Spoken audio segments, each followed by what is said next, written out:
दिल्लीतील विद्यार्थ्यांवरील लाठीमाराच्या निषेधार्थ राळेगावात सर्वपक्षीय निषेध मोर्चा.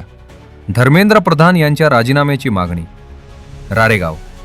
दिल्लीतील जंतर मंतर येथे सुरू असलेल्या विद्यार्थी आंदोलनावर झालेल्या लाठीमाराच्या निषेधार्थ राळेगाव शहरात गुरुवारी हजारो महाविद्यालयीन विद्यार्थी, शेतकरी, महिला व नागरिक रस्त्यावर उतरले.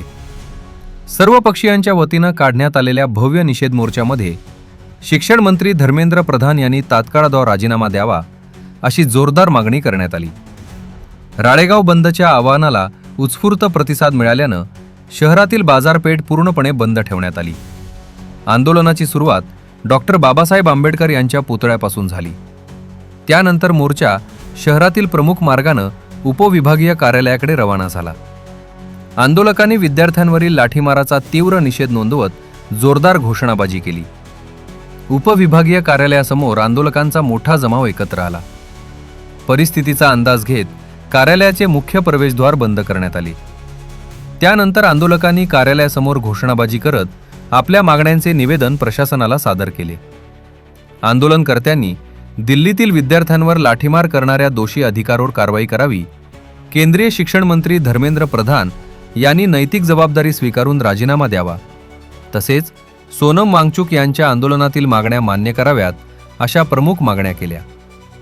या निषेध मोर्चात माजी मंत्री प्राध्यापक वसंत पुरके, ॲडव्होकेट सीमाताई तेलंगे, महिला तालुकाध्यक्ष मालाताई खसाडे, महिला शहराध्यक्ष स्वाती मेश्राम, सामाजिक कार्यकर्ता प्रकाश भाऊ पोपट, अंकुश मुनेश्वर तसेच विविध राजकीय पक्ष, सामाजिक संघटना, शेतकरी संघटना, महिला संघटना, महाविद्यालयीन विद्यार्थी आणि मोठ्या संख्येनं नागरिक सहभागी झाले होते. अखेर छत्रपती शिवाजी महाराजांच्या पुतळ्यासमोर मोर्चाची सांगता करण्यात आली.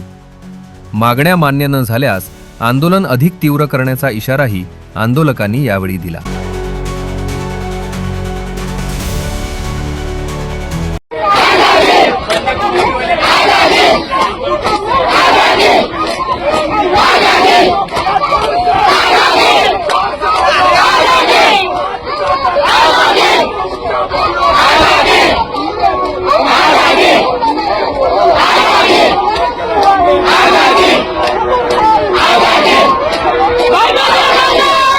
बातम्यांशी अपडेट राहण्याकरिता आजच आमच्या चॅनलला सबस्क्राइब करा आणि बेल आयकॉनवर क्लिक करा.